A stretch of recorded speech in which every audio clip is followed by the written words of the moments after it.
माननीय सर्वोच्च न्यायालय ने यह भी आदेश दिया है कि ये एक एस्टैब्लिश प्रैक्टिस है, सेट प्रिंसिपल्स ऑफ लॉ है कि कोई भी वैधानिक संस्था द्वारा कोई एक वैध विधिवत कोई एक आदेश निर्गत होता है तो वो तब तक प्रभावी होता है जब तक कि वो रद्द नहीं हो जाए किसी कोर्ट के आदेश से या किसी अन्यथा। तो इसका मतलब यह हुआ कि 11 तारीख के पहले वो आदेश प्रभावी था एनसीटी का, और उसमें जो भी अधिकार उस सर्कुलर के बेसिस पर जो भी अधिकार लोगों को मिला वो अधिकार सुरक्षित है, वो उसमें कोई रुकावट नहीं है। तो इसका मतलब यह हुआ कि जो लोग नौकरी पा लिए पहले से उनकी नौकरी भी सुरक्षित है, जिन लोगों ने एग्ज़ाम में अपीयर होने का अधिकार प्राप्त कर लिया उनका वो अधिकार भी सुरक्षित है। तो इसका मतलब यह हुआ कि बीएड के अभ्यर्थी जो हैं वो बेशक एग्ज़ाम में अपीयर हो सकते हैं क्योंकि उनका ये अधिकार सुरक्षित हो चुका है। लेकिन यह अधिकार उनके सिर्फ एग्ज़ाम में अपीयर होने का है जो कि सुरक्षित है, उसके फल पर उनका अधिकार अभी नहीं बना है। परीक्षा फल के अधिकार के बारे में इसमें हमारे विज्ञापन में भी ये अंकित है कि कोई भी निर्णय एनसीटी के परामर्श से जो राज्य सरकार जो निर्णय करेगी वही मान्य होगा, क्योंकि हम लोग एनसीटी से गाइडेड होते हैं। और जैसा कि मैंने पहले बताया कि पेज 45 सुप्रीम कोर्ट के ऑर्डर के लाइट में कि राजस्थान सरकार को भी एनसीटी के आदेश को मानना चाहिए था क्योंकि वो उस समय प्रभावी था, और हम लोग भी उसी को मानते हैं। और एनसीटी का गाइडलाइन जो भी रहेगा, राज्य सरकार का जो भी उस पर जो निर्णय होगा वही अंतिम निर्णय हो, वही मान्य होगा। ये सबको मानना है। तो इसके संबंध में जब स्थिति आएगी कि परीक्षा फल के संबंध में कि उनकी पात्रता बनती है कि नहीं बनती है, इसके संबंध में जो भी निर्णय होगा वो उस समय उसके परीक्षा फल को प्रभावित करेगा। अब एक जैसा आप लोगों ने पाया ही होगा कि माननीय सर्वोच्च न्यायालय ने राइट टू एजुकेशन को राइट टू क्वालिटी एजुकेशन भी माना है। स्वाभाविक है, और आप सब लोग अवगत हैं कि राइट टू लाइफ, जीवन का अधिकार, ये शिक्षा के अधिकार के पहले से ही हमारे संविधान में जीवन का अधिकार जो है एक मौलिक अधिकार के रूप में पहले से उपलब्ध है। और माननीय सर्वोच्च न्यायालय ने ही अपने पूर्व के बहुत से आदेशों में इसको विस्तारित करके ये भी कहा है कि राइट टू लाइफ जो है और right to live with dignity को भी उसमें ऐड किया है। और ये अधिकार जो मौलिक अधिकार है जो कि राइट टू एजुकेशन के पहले से है। जैसा आपने अभी देखा कि during the currency of the circular, मतलब जो जब तक एनसीटी का वो सर्कुलर वैलिड था तब तक जो अधिकार मिल गया कैंडिडेट्स को वो अधिकार सुरक्षित होना चाहिए। तो मेरा ये व्यक्तिगत ओपिनियन है, अभिमत है कि जीवन का अधिकार जो उन्हें मिला कि हम बीएड करके ब्रिज कोर्स के रास्ते से हम अपने इस अधिकार का पालन कर पाएंगे, इसकी पूर्ति कर पाएंगे, अपना आजीविका अर्जित कर पाएंगे। ये अधिकार जो मुझे मिला, ये अधिकार वर्तमान में शायद उसका हनन हो जा रहा है। तो अगर कोई अभ्यर्थी, मैं नहीं जानता हूँ कि वो कितना सही है कि नहीं है सही है, लेकिन अगर कोई अभ्यर्थी अगर इन सब बिंदुओं को या अपने विधि परामर्श लेकर के अगर अपना कोई दावा या पुनर्याचिका अगर माननीय सर्वोच्च न्यायालय में दायर करते हैं तो हमें उसके फलाफल के लिए प्रतीक्षा करना पड़ेगा। और उसके फलाफल से ही प्रभावित होगा उनका परीक्षा फल। तो इसका मतलब यह हुआ कि अभ्यर्थी क्या अपना लीगल रिकॉर्ड्स लेते हैं, क्या एनसीटीई आदेश करती है, या क्या राज्य सरकार अध्यादेश या वगैरह वगैरह जो भी लेकर के आती है, उससे उसका परीक्षा फल प्रभावित हो सकता है और हम उसका बिल्कुल अनुपालन करेंगे। अब तब ये प्रश्न आप लोगों के मन में जरूर उठता होगा कि जब इतना संशय है तो फिर अभी परीक्षा को क्यों नहीं टाल दिया जाए। स्वाभाविक है, ये सबके मन में ये सवाल उठेगा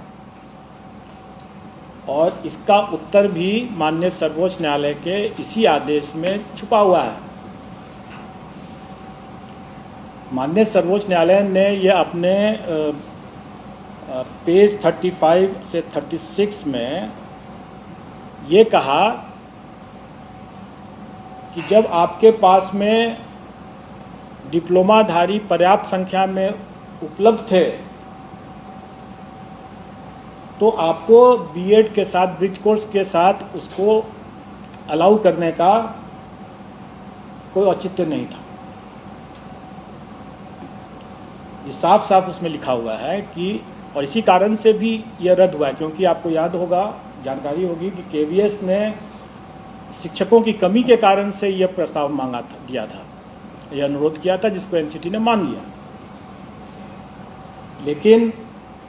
राजस्थान के मामले में सुप्रीम कोर्ट की यह तीखी टिप्पणी है कि जब आपके पास में वहाँ पर पर्याप्त संख्या में अभ्यर्थी मौजूद थे डिप्लोमाधारी, तब फिर यह ब्रिज कोर्स करके बीएड को शामिल करने का क्या औचित्य है। अगर हम यही कहें कि हमारे पास जब पर्याप्त संख्या में डिप्लोमाधारी अभ्यर्थी उपलब्ध हैं तो परीक्षा को स्थगित करने का क्या औचित्य है, तब तो क्या हम ये क्या ये माननीय न्यायालय का मानना नहीं माना जाएगा कि हम जानबूझ करके, जबकि माननीय सर्वोच्च न्यायालय ने कह दिया साफ साफ कि आपके बीएड अभ्यर्थी नहीं एलिजिबल है इसके लिए, तब उनके लिए आपकी प्रतीक्षा रखते हुए आपने डिप्लोमाधारी के अधिकार का क्यों हनन किया। इसलिए हम डिप्लोमाधारी के अधिकार का हनन नहीं करेंगे, माननीय सर्वोच्च न्यायालय के अवमानना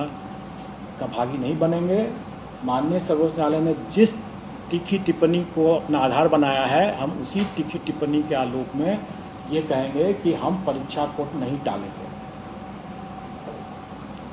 हम डिप्लोमाधारी हमारे पास पर्याप्त संख्या में हैं, 3,80,000